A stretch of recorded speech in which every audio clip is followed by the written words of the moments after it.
বাবাই, আমাকে একটু বাইরে ঘোরাতে নিয়ে যাবি? কতদিন হলো এই চার দেওয়ালের মধ্যেই বন্দি হয়ে আছি বলতো। আজকাল তো পেনশনটাও আমাকে সই করিয়ে তুই নিজেই তুলিস।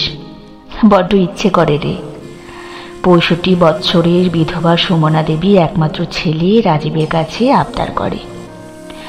বিরক্ত রাজীব বলে, মা, তোমার অদ্ভুত বায়না শুনে অবাক লাগে।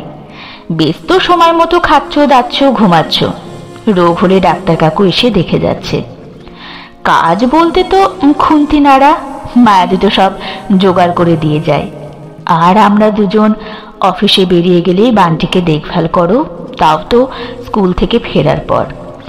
তা তোমার কোথায় ঘুরতে যাওয়ার শখ হচ্ছে শুনি? সুমনা দেবী বললেন, না রে, সেরকম কোনো জায়গা নয়।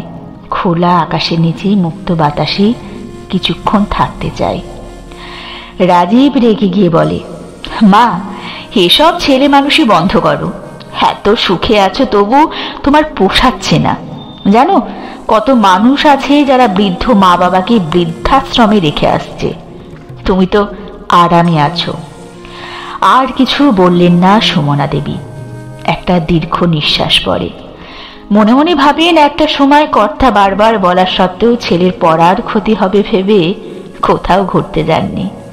আজ সেই ছেলে একটু বাইরের প্রকৃতি দেখাতে চাচ্ছে না, অথচ ছেলে, বৌমা আর নাতি প্রতি সপ্তাহেই ঘুরতে যায়। হয়তো বুড়ো হলে এভাবে মূল্যহীন হয়ে পড়তে হয়। আজ সকাল থেকে খুব আনন্দ হচ্ছে সুমনা দেবীর। আজ তার ছোট বোন শোভনা আসবে, সারাদিন দিদির সাথে কাটাবে। শোভনা 1 বছর হলো প্রধান শিক্ষিকা পদ থেকে রিটায়ার করেছে।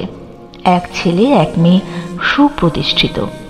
দুজনেই দেশের বাইরে সেটেলড। কিন্তু শোভনা কারো কাছে থাকে না। 2 বছর হলো স্বামী মারা গেছে। 4-5 জন কাজের লোক নিয়ে তার সংসার। প্রচণ্ড সাহসী, প্রতিবাদী ও বুদ্ধিমান। রাজীব বা তার বউ শোভনা আসার জন্য ছুটি নিতে পারবে না বলে জানিয়েছে। অগত্যা মায়ার হাতে কিছু টাকা দিয়ে ছোট বোনের পছন্দের খাবার করিয়ে নিয়েছে সুমনা দেবী। 2 বোন সারাদিন খুব গল্প আনন্দ করে। সুমনা বোনের কাছে তার বন্দি জীবনের দুঃখের কথা বলে। শোভনা বলে, দুঃখ করিস না দিদি, আমি তোকে নিয়ে যাব।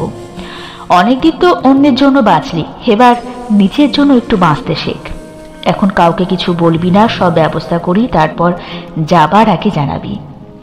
কথা রেখেছে শোভনা। দিল্লি, বৃন্দাবন, হরিদ্বার, মৌসুরি যাবার সব ব্যবস্থা হয়ে গেছে।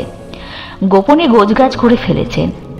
পরিকল্পনা মতো যাবার দিন সকালে রেডি হয়ে ছেলে বৌমাকে জানায় সুমনা। রাজীব বাকরুদ্ধ হয়ে যায়। বলে, কি বলছো মা? তুমি চলে গেলে কি করে চলবে আমাদের? কি করে ম্যানেজ হবে? না, তোমার যাওয়া হবে না।